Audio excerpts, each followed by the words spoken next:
Bismillahirrahmanirrahim. Assalamualaikum warahmatullahi wabarakatuh. Innal hamdalillah nahmaduhu wa nasta'inuhu wa nastaghfiruh wa nastahdihi wa natubu ilaihi wa na'udzu bihi min shururi anfusina wa min sayyiati a'malina. May yahdihillahu fahuwal muhtad wa may yudlil falan tajida lahu waliyan mursyida. Asyhadu an la ilaha illallah wa asyhadu anna Muhammadan abduhu wa rasuluh la nabiyya wa la rasula ba'da. Qala Allah ta'ala fil Qur'anil Karim, a'udzu billahi minasy syaithanir rajim.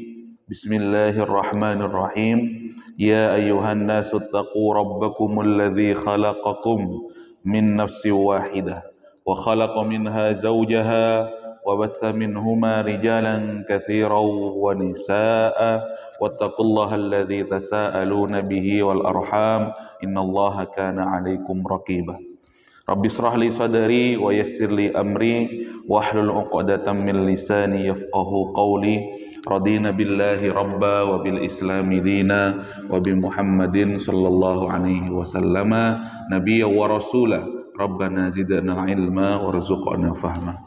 Alhamdulillah jamaah rahimakumullah. Alhamdulillah kita kembali bertemu, kita kembali dipertemukan oleh Allah Subhanahu wa taala dalam majelis ilmu, majelis yang dipenuhi keberkahan oleh Allah Subhanahu wa taala. Rasulullah sallallahu alaihi wasallam bersabda dalam Sahih Ibnu Hibban, kata beliau, man dakhala masjidana liyata'allama khairan kal mujahidi fi sabilillah. Barang siapa yang masuk masjid dalam rangka yata'allama khairan, ya, mempelajari kebaikan untuk mendapatkan fadilah-fadilah amal-amal kebaikan, kal mujahidi fi sabilillah, maka kedudukannya selama ia berada di masjid tersebut seperti seorang yang sedang berjuang, mujahid fi sabilillah. Sebaliknya kata Rasulullah, wa man dakhalahu li ghairi dzalika kan nadhiri ila ma laysa lahu. Barang siapa yang masuk masjid bukan karena ingin, ya, bukan karena ingin belajar kebaikan atau bukan karena ingin mendapatkan fadilah-fadilah kebaikan, ya, justru sebaliknya, ya, untuk mendapatkan intrik duniawi, untuk memuaskan syahwatnya dan lain sebagainya, maka keberadaannya di masjid itu seperti orang yang sedang melihat kepada sesuatu yang haram, ya. Selama ia melihat, maka haram tersebutlah yang ia dapatkan. Yang dirahmati Allah. Selawat dan salam mari kita aturkan kepada junjungan kita Nabiullah Nabi Muhammad sallallahu alaihi wasallam, kepada keluarga beliau, kepada sahabat beliau, kepada para tabi'in, tabi'ut tabi'in, dan orang-orang yang senantiasa mengikuti jejak langkah beliau hingga hari kiamat. Jamaah yang dirahmati Allah, mari kita lanjutkan pembacaan beberapa hadis tentang Rasulullah sallallahu alaihi wasallam. Tapi sebelumnya, ya, ada sebuah, ya, buku yang ditulis oleh Syekh Mustafa Ali Ya'qub, ya. Beliau menulis buku yang berjudul yang berjudul Islam di Amerika, ya. Islam di Amerika. Beliau, ya, mengutip sebuah kisah yang beliau beri judul Rasulullah itu adalah pribadi yang sederhana, begitu. Kenapa kok dikatakan pribadi yang sederhana? Kata Rasulullah Shallallahu Alaihi Wasallam, pernah, ya, suatu hari ada sahabiyah atau wanita Ansor itu datang kepada Rasulullah, itu karena pernah melihat Rasulullah itu tidur kemudian menggunakan tikar yang terbuat dari pelepah daun kurma. Kemudian sahabiyah ini minta izin kepada Rasulullah untuk membawa kasur yang terbuat dari busa atau terbuat dari wol. Maunya supaya Rasul itu lebih nyaman tidurnya, begitu. Jamaah yang dirahmati Allah Subhanahu wa taala, ya. Jadi karpet kita ini lebih enak, ya, daripada tempat tidurnya Rasulullah Shallallahu alaihi wasallam. Apalagi di rumah kita kasurnya kan lebih empuk biasanya, ya. Bahkan menggunakan kasur busa yang tidak kempes selama 10 tahun dengan garansinya, misalkan dengan berbagai macam mereknya. Ternyata wanita Ansar ini, sahabiah ini, minta izin. Kemudian Rasulullah nggak ngomong apa-apa, begitu. Diizinkan dan tidak diizinkan begitu. Ternyata besoknya dia membawa kasur busa yang isinya wol ya. Kemudian Rasulullah setelah melihat kasur itu, sepulang wanita Ansor itu dari rumah Rasulullah, kemudian kasur itu dikeluarkan oleh Rasulullah. Rasulullah enggan menggunakan kasur tersebut begitu. Kemudian ketika besoknya lihat kasur itu tidak dipakai oleh Rasulullah, ternyata ia masukkan lagi ke rumah Rasulullah. Kemudian dikeluarkan lagi oleh Rasulullah Shallallahu Alaihi Wasallam sampai 3 kali. Kemudian wanita Ansar ini akhirnya penasaran, kenapa wahai Rasulullah begitu? Kok Anda kok enggan? Mengapa kok enggan menggunakan kasur yang lebih nyaman untuk digunakan untuk tidur berbaring? Begitu kata wanita Ansar ini. Kemudian setelah Rasulullah SAW ditanya seperti itu, begitu, wahai wanita Ansor, begitu, bukannya aku tidak mau, begitu, jangankan kasur busa itu, ya, kata Rasulullah SAW, seandainya aku menginginkan dunia ini dijadikan emas semuanya dan itu diberikan kepadaku, tentulah Allah itu mampu, kata Rasulullah SAW kepada wanita Ansor itu. Tetapi aku lebih memilih hidup sederhana. Ya sudahlah, apa yang ada aku pakai, begitu kan. Dan terima kasih atas kasur wallnya itu, jamaah yang dirahmati Allah Subhanahu Wa Taala. Begitu. Jadi Rasulullah itu ya enggan menggunakan ya kasur yang lebih nyaman, ternyata menggunakan kasur yang terbuat dari pelepah daun kurma, jamaah yang dirahmati Allah Subhanahu Wa Taala. Ternyata ada alasannya, kata sahabat Umar, mengapa Rasulullah itu seperti itu. Kata sahabat Umar, dilanjutkan dalam kisah tersebut, seandainya aku pun diberikan kasur yang sama, kata Umar, seandainya begitu, tentu aku akan menolak, karena kasur yang lebih nyaman, kasur busa yang empuk itu sulit membangunkanku untuk bangun malam, katanya. Lebih nyaman dan lebih nyenyak nanti tidurnya, kata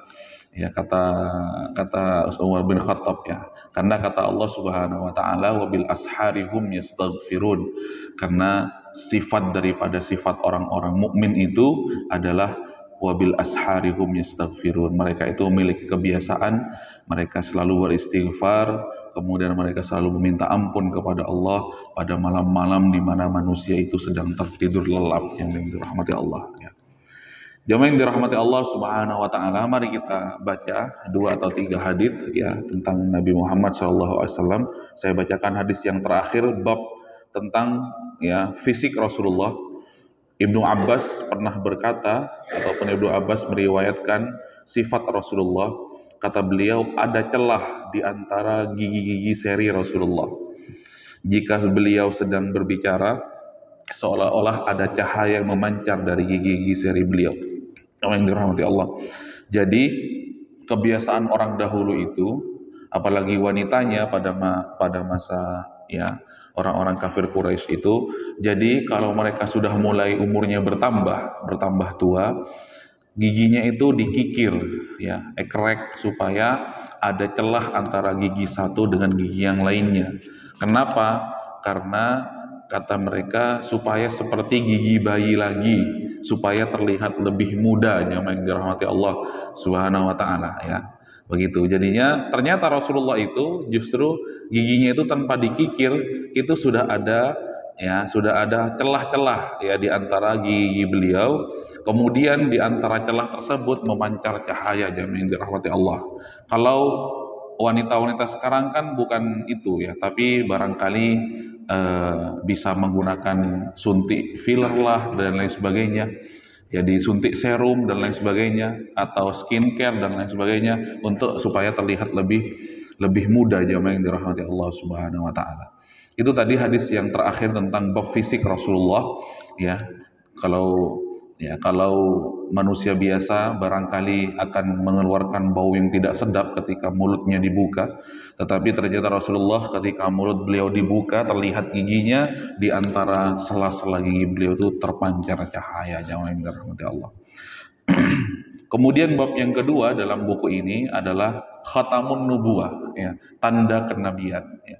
Jadi Nabi Muhammad itu dikenali oleh umatnya atau dikenali oleh orang-orang terdahulu ataupun umat-umat terdahulu seperti Bani Israel, ya, termasuk juga orang-orang Majusi. Salman Al-Farisi itu ketika mendengar dari bapaknya bahwasanya akan diutus Nabi akhir zaman, begitu, sepeninggal ya Nabi Isa, yang jarak antara Nabi Isa itu 500 sampai 600 tahun, kata bapaknya, wahai Salman, di antara ciri mendasar yang ada pada Nabi akhir zaman itu, kata beliau, satu, ya, Nabi akhir zaman itu diutus ya di antara gunung-gunung hitam, katanya. Gunung-gunung hitam itu maksudnya adalah ya Mekah Madinah itu kan dikelilingi oleh gunung-gunung berbatu yang hitam, jamaah yang dirahmati Allah. Nanti bisa diperhatikan itu, mungkin Haji Sam ketika haji atau umroh kan bisa dilihat itu. Ketika dari Madinah ke Mekah itu, ketika naik bis ya, sepanjang jalan tuh kan kanan kirinya batu-batu hitam, gunung-gunung hitam. Kemudian kata bapaknya Salman Al-Farisi, yang kedua, wahai anakku, ada tanda yang kedua. Apa? Khatamun nubuwah. Di tubuh Rasulullah itu, di tubuh Muhammad itu ada tanda kenabian. Nanti di sini dijelaskan tanda kenabiannya. Kemudian yang ketiga, nabi yang terakhir itu tidak memakan harta zakat, harta sedekah, tetapi memakan harta hadiah. Nah di sini oleh Sa'ib bin Yazid ya diriwayatkan, ya, kata beliau berkaitan tentang khatamun nubuwah itu, bibiku pernah menghadap kepada Rasulullah bersamaku. Kata beliau, bibiku berkata, wahai Rasulullah, sesungguhnya keponakanku ini sedang sakit. Lalu aku melihat beliau mengusap kepalaku dan mendoakanku, semoga mendapatkan berkah. Ya, jadi sudah sejak dahulu kebiasaan orang-orang sakit itu dibawakan dan didoakan oleh orang-orang soleh, ya. Termasuk ketika anak ini sakit, ya, Sa'id bin Yazid ini ternyata didoakan oleh Rasulullah dan diusap-usap kepalanya. Setelah itu beliau berwudu, ya. Apa kata beliau setelah berwudu? Lalu aku meminum dari sisa air wudunya, jamaah yang dirahmati Allah. Begitu. Jadi sisa air wudu Rasulullah itu ya diminum oleh Sa'id bin Yazid, jamaah yang dirahmati Allah. Ya. Kemudian aku berdiri di belakang beliau, aku melihat ada sebuah khatam, tanda kenabian di antara kedua belikat beliau, seperti telur burung merpati, jamaah yang dirahmati Allah. Telur burung merpati yang paling besarnya seginilah, ya. Begitu jamaah yang dirahmati Allah, ya. Jadi ya ternyata ya sebelum melihat khatamun nubuwah itu, sahabat Sa'id bin Yazid ini sempat juga meminum sisa air wudhu Rasulullah Shallallahu Alaihi Wasallam. Begitu. Kalau sekarang ya begitu, siapa yang akan meminum sisa air wudhunya Mas Heri? Nggak ada, ya. Begitu. Itu ternyata ada kebiasaan sahabat begitu. Juga di dalam hadis Bukhari juga pernah disebutkan bahwasanya sahabat itu apabila mendapati Nabi sedang berwudu kemudian ada sisanya, maka sahabat itu berebutan. Bahkan sempat kata perawi hadis, ya, Imam Bukhari, ada yang berantem gara-gara ya ingin berebutan sisa daripada wudu beliau, yang dirahmati Allah Subhanahu wa taala. Kemudian hadis yang kedua, ya, di sini diriwayatkan oleh Jabir bin Samurah, kata beliau, aku pernah melihat tanda kenabian yang terletak di antara kedua pundak Rasulullah, bentuknya seperti sepotong daging berwarna merah sebesar telur burung merpati, yang dirahmati Allah Subhanahu wa taala. Ya, jadi salah satu tanda kenabian khatam, kalau biasanya diterjemahkan ke bahasa Indonesia, khatam itu artinya adalah stempel, yang dirahmati Allah, stempel kenabian, bahwasanya ciri khusus yang tidak dimiliki oleh orang lain, ya, kecuali Nabi Muhammad Shallallahu Alaihi Wasallam sebagai penanda, ya. Dan itu juga yang dikenali oleh orang Bani Israel. Mengapa akhirnya Buhaira itu kan pendeta itu, ya, ketika Muhammad kecil itu sudah terlihat tanda-tandanya, ya, kata Allah Subhanahu wa taala, ya, kama ya'rifuna abna'ahum, ya. Al-Qur'an mengatakan seperti itu, bahwasanya orang-orang dahulu, umat-umat terdahulu itu mengenal Rasulullah meskipun Rasulullah itu belum diutus, Rasulullah itu mengenal Rasulullah itu lebih daripada, bahkan lebih mengenal Rasulullah dibandingkan dengan mengenal ciri-ciri anaknya, jamaah yang dirahmati Allah. Mengapa kok kedatangan Rasulullah itu begitu diharapkan dan begitu ditunggu-tunggu? Karena memang kebiasaan Bani Israel itu, ya, Nabi yang berjumlah 124.000 atau riwayat yang kedua 240.000 yang disampaikan oleh Imam Asy-Syaukani dalam kitabnya Tafsir Fathul Qadir itu, ya, jumlah nabi yang pernah diutus oleh Allah itu 124.000 riwayat yang pertama, kemudian riwayat yang kedua 240.000, kemudian jumlah rasul yang pernah diutus ke bumi oleh Allah Subhanahu wa taala adalah 313 rasul, dan itu mayoritasnya diturunkan dan diutus dari bangsa Bani Israel yang dirahmati Allah. Ya, makanya Bani Israel mengatakan nahnu abnaullah, ya. Bani Israel itu mengklaim dirinya adalah anaknya Allah. Mengapa? Setiap nabi yang diutus itu berasal dari sukunya, berasal dari kelompoknya, yang dirahmati Allah. Lah makanya ketika Nabi Isa itu mengatakan ya'ti min ba'di ismuhu Ahmad, akan datang wahai Bani Israel nabi setelahku yang bernama Ahmad, mereka itu berharap-harap cemas nabi yang terakhir itu datang dari kalangan Bani Israel, ya. Ya ibarat mudahnya itu, bayangkan kalau setiap tahun itu nabi yang diutus itu misalkan dari kalangan atau jamaah Masjid Nur Muhammad, ya, begitu. Akhirnya nabi yang sebelum terakhir mengatakan akan datang nabi terakhir, begitu. Tapi tidak tahu dari mana Nabi Isa yang mengatakan namanya. Tentu jamaah Masjid Nur Muhammad akan menunggu, kira-kira dari kita enggak ya, kira-kira dari kita enggak ya, begitu. Nah, ternyata jamaah yang dirahmati Allah Subhanahu wa taala, setelah nabi itu diutus, dan ternyata dari kalangan Quraisy, bukan dari kalangan Bani Israel. Karena memang Bani Israel itu memiliki keburukan, ya, kebiasaan buruk. Apa kata Allah dalam Al-Qur'an? Wa yaqtulunan nabiyyina bighairil haqq.